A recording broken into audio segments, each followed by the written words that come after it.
Hey guys, just figured I'd do a real quick update video, and hang on a second, I'll answer some questions while I'm doing it. I haven't done an answering your questions in a while. So I'm back from vacation. Got back last Friday. Got back Friday, whatever the heck the last Friday in August was. Got back, enjoyed a little bit of time off, and now I'm started orientation for the wow, that's bright. Started orientation for the new job. Actually filming this in my bedroom at the apartment back here in Atlanta, now that I actually get to sleep in my own bed again. But just figured I'd do a real quick update video, doing orientation for the new job now on getting ready to, today's Wednesday, so just finished day 2 of 4 of orientation here, since it's the holiday weekend. They didn't do any orientation on Monday, which is pretty standard. Still got to check and make sure that they're cool with me telling who I'm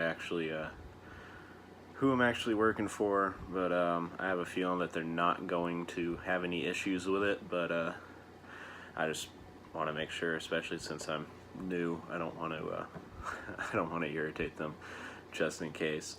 But yeah, it's been pretty nice. I get to work Wednesday through Sunday now, and then my days will be starting around noon. Right now they start at 7 a.m., but they will be starting at noon, and yeah, so I'm pretty excited about it. As I said in the previous video, I won't be able to film any videos in the truck. They have a very strict policy about nothing distracting. You can't even use Bluetooth hands-free devices in the truck. You're not allowed to use your phone, period, in the truck or anything like that. So I'm not going to take the chance of filming a video in the truck and irritating them. So most videos will probably be here in the bedroom or out in the living room or in my car or whatever, something like that. But yeah, so I got a lot of congratulations and stuff from y'all after the last video. Thank you for that. Really is pretty cool having all of y'all actually take an interest in what I'm up to. But let's do some questions. Since this video is kind of unplanned, I literally just walked in here. Y'all are leaning up against my laptop right now, since I don't have the mount hanging in the truck anymore that I can put the phone on, and I am still filming y'all on the phone because I don't feel like editing GoPro footage right now. But yeah, let's do some questions. So I've answered some of these in the comments already, but Daryl asked, how does the trainer train while they're in the sleeper on my TNT video? And the answer I gave was basically, by the time you get to TNT, you're a fully licensed commercial driver. So the trainer's more there for you to bounce questions off of, and I don't know about the other divisions, but in the case of flatbed, when you're securing a load, they're there to teach you better securement and teach you the proper way to tarp and do all that kind of stuff. And they're just there. Prime wants you to gain more experience before they set you out on loose, so they send you out with an experienced driver, which is why trainer and trainee TNT is actually your driving team. You're actually getting paid money that you get to keep in TNT versus the $200 a week loan that they give you while you're in PSD that you end up having to pay back. You don't pay back what you get paid during the TNT phase. That's when you officially become an employee of Prime. While you're in the PSD phase, what are you doing, computer? Or in the PSD phase, you're not technically an employee of Prime. You're a student of Prime's truck driving school. And they just give you the $200 a week to kind of help with living expenses and all that kind of stuff. Made it a little better. Hang on a sec, let's try something.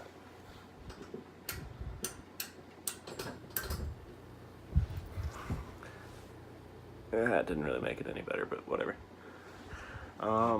So I mean, that's how they're training from the sleeper. PSD phase, they have to stay in the passenger seat with you the whole time unless they're getting out of the truck to help guide you while you're backing or something like that. So that's how they're training from the sleeper. You're a fully licensed driver. They don't have to monitor you anymore. Omid, hey, hope you're doing well. Congrats on your new job. Thank you. I'm about to start driving for Prime, but haven't made the decision about company or lease. Can you please tell me what is the income of a lease driver at Prime per week? It's gonna vary. Since you're not getting paid per mile, you're getting paid per load. It's gonna vary by division you go into. It's gonna vary by time of year. It's gonna vary by what clients you're servicing, all that kind of stuff. I've been told from other drivers that I've met, some of which who have watched my videos and my income and all that, and have commented that I was not making very much on the lease side, take home wise. Oh, please don't start doing that. There we go. That was muted. Hopefully it won't make any more noises. But I was averaging anywhere from $1,000 to $3,000 a week take home before taxes. And then obviously I had a couple of weeks that I talked about where I ended up making negative money. I think the worst week I ever had, I owed $700 or $800 back to Prime because I had truck repairs. I only ran one load and burned a ton of fuel running that one load. So it was that was a painful week. But average was probably $1,200 to $2,500 a week. I had some weeks where I'd make $700-800. I'd have other weeks where I'd make over $3,000. It really depends on time of year, where you're at in the country, what your dispatcher can get a hold of. And it's not even really your dispatcher, it's sales assigns you the load. Your dispatcher puts you empty, sales assigns you the load, and then your dispatcher's there to kind of help you with the logistics of it and all that kind of stuff. Southern Cali, just hope you get a good dispatch. Mine sucks. I'm sorry that your dispatcher sucked. You've haven't met my dispatcher with the new company yet, but they do the dispatching a little bit different. They're not officially they don't call themselves dispatchers. They call themselves driver business leaders, which some of y'all who work for the company may recognize all of a sudden. Oh, I know who you're working for if you already work for that company.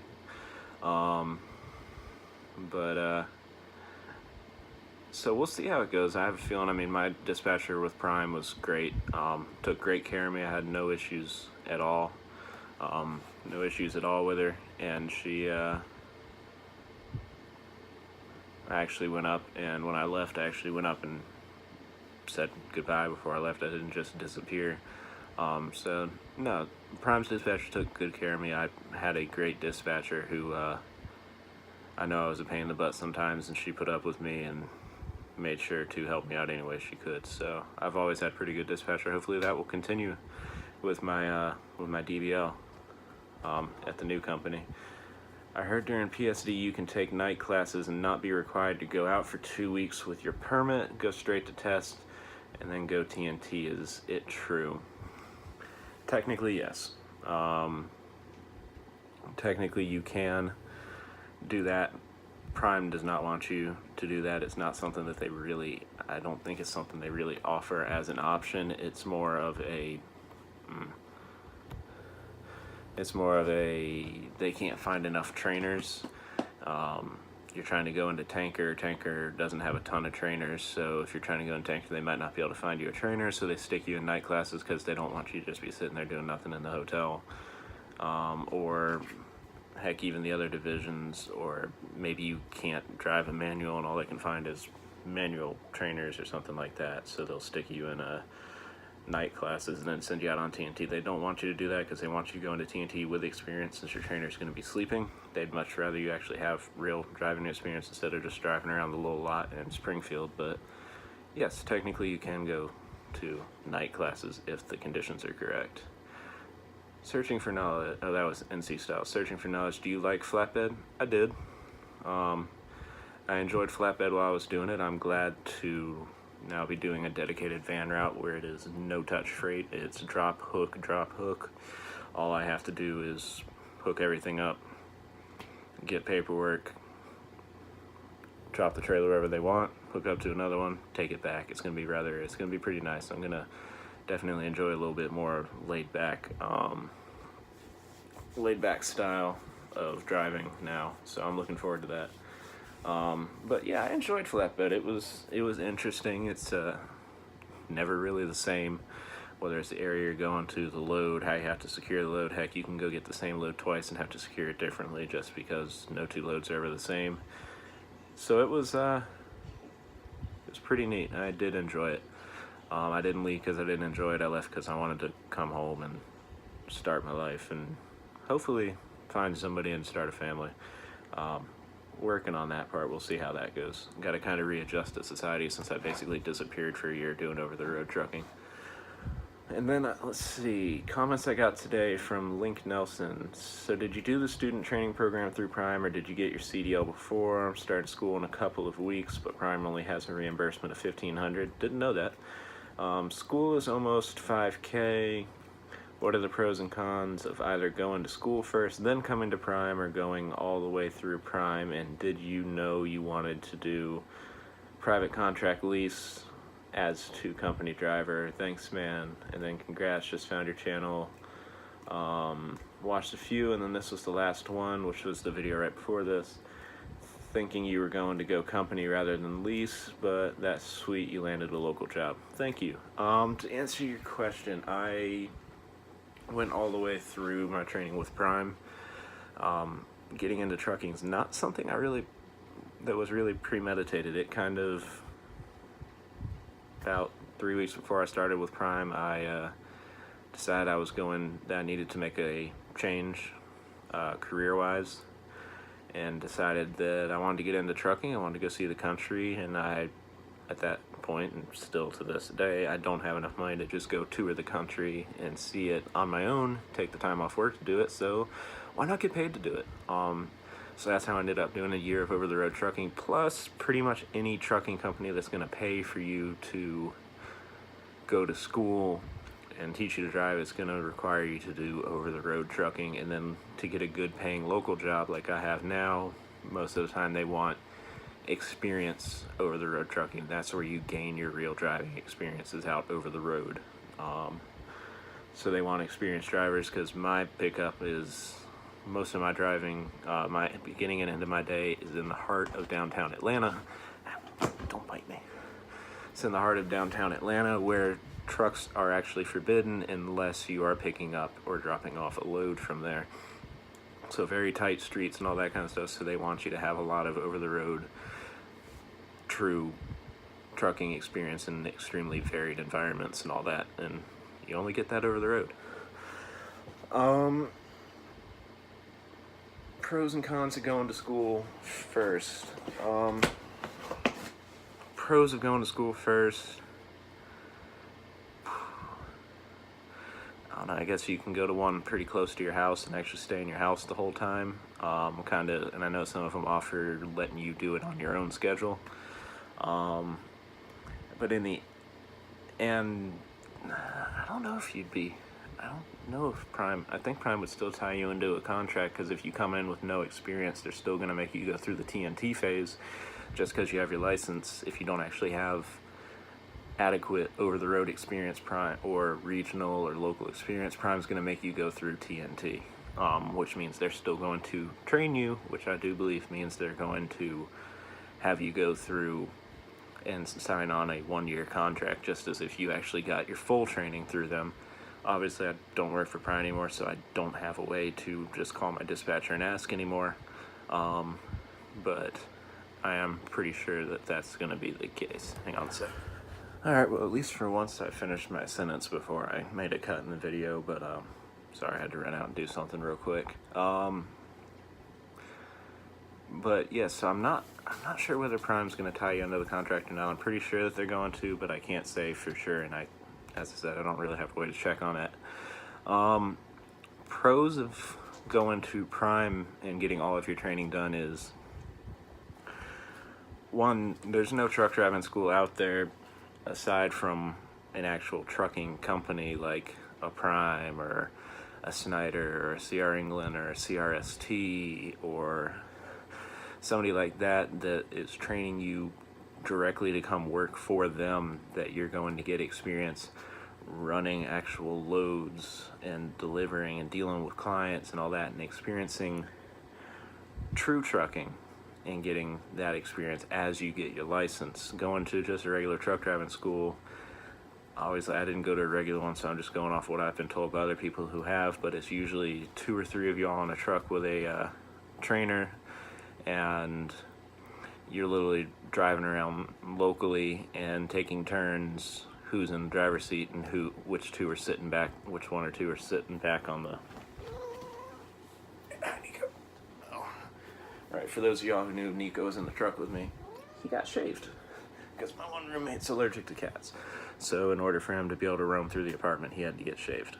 Doesn't look as funny as I thought, but back on topic. So for a lot of the truck driving schools, I know they just drive around locally because I see them all over Atlanta now. While I'm out doing my orientation, had to redo a road test and all that fun stuff today for the new company, just to prove that I actually am competent driving a truck for them. And with my new one, I had to do 2 of them because I had to do manual and automatic, because my account, I don't get assigned a truck. I just show up and use whatever truck they give me for the day, so it could be a manual or an automatic.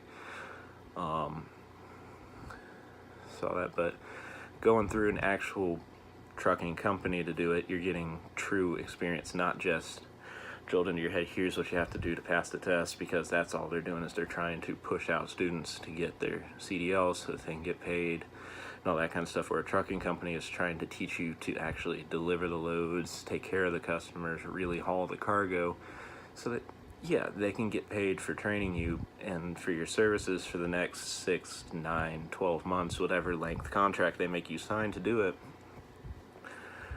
But they're invested for a lot more than just that brief training period. So you're getting in my opinion, you're getting a higher level of training, and you're getting much more focused training, because it's you and a trainer. It's not you, a trainer, and 1 or 2 other students at the same time. It's just you and your trainer in that truck. Plus, Prime, I left before my year, so I have to pay Prime back, which my new company is actually paying Prime back through their tuition reimbursement, because they have a tuition reimbursement up to, I think it's $4 or $5 grand. And once I make sure, I can't tell y'all who I'm working for. I would love for y'all to come over and work there with me. 1, I get a bonus for bringing in new recruits. And 2, obviously I want y'all to come work where I'm working at. Then I get to actually see some of y'all, continue seeing some of y'all, which when I was with Prime, I met several of y'all, and it was, as I said, it was really cool meeting y'all. I really do enjoy meeting y'all. I still think it's still odd, but really, God, sorry, I'm sitting on my bed. Y'all are sitting on my desk because I still haven't finished unpacking my room, so I can't roll out my office chair yet. Plus, my desk is a little too big for this small room, so I'm not sure I'm going to get the office chair in here anyways, which is why I'm kind of leaning forward and all that fun stuff. But I just think learning with a trucking company is better. Plus Prime, I think I owe them for the training $3 or $4 grand for what I think is a better training than paying what you said is almost $5 grand for what is, yeah, they'll get you your CDL, but they're not getting you true trucking experience kind of training. And you don't have to worry about the fact that if you go to Prime, that they'll only reimburse you $1,500 for that. If you drive for Prime for 12 consecutive months, which the 12 consecutive months is from the day you get your CDL. So I started with Prime September 4th of 17. I left August 22nd of 18. But I got my license September 25th I got my license on September 25th. So my 1-year anniversary was September 25th, 2018. It's not from the day you start orientation, it's from the day you get your CDL with them and you officially become an employee. That's when your 12 months starts. So the 2 or 3 months you do during TNT counts towards your 12 months, but PSD does not. So that's just something for y'all to know too. That's something I found out towards the end there. But yeah, I mean, and then, did you know you wanted to do private contract lease versus company driver? I went in thinking I wanted to do be a lease driver, an independent contractor, private contract lease, whichever way you would prefer to word it. All of them are technically correct. I did go in knowing that's what I thought I wanted to do. I had two different trainers. My first one was a company driver. My second one was a lease driver. Obviously, I spent more time with the lease driver because PSD was 2 weeks, TNT was almost 3 months. Actually, was it? October, November. Yeah, it was almost 3 months. Granted, I took a week off in the middle of it. So it probably would have been closer to just 2 months if I hadn't taken the week off and all that fun stuff. But I went in thinking I want to be a lease. I seriously considered going company, but then I just got drawn back into the freedom of the lease and how much money you could make doing the lease. Granted, I forgot to factor in the fact that most of the lease drivers that I was encountering were team drivers or trainers or something like that, so they were making significantly more than a solo driver does, having the truck running 24/7. Their costs were higher, but the pay was about twice as high. The costs were higher, but the costs were not twice as high. So they ended up making significantly more driving team, especially if they were the lead seat, meaning it was their truck, and technically the co-driver, the B seat driver, works for the lead seat driver. The lead seat driver pays them whatever they agree upon, and then Prime just pulls it out of the lead seat driver's paycheck and gives it to the other driver. So depending on what you worked out, you could make more or less depending on how much you're paying your teammate. And most of them pay them per mile, and that's how you end up making, from what I understand, that's how you end up making quite a bit of money, is paying your co-driver per mile instead of a percentage of the load like you're getting paid. But yeah, I mean, that's what's going on. Hopefully I'll be making more videos. I'm hoping to make, if I can figure out how to do more regular vlog style videos, just kind of, hopefully once I get settled into the new job and all that kind of stuff and can really fully get back into having a life, I'll have some more interesting stuff that I can film and show y'all. But for now, here's this. Y'all got any questions? Be happy to answer them. Until next time, y'all be safe. Hope to see you on the road, and see you soon.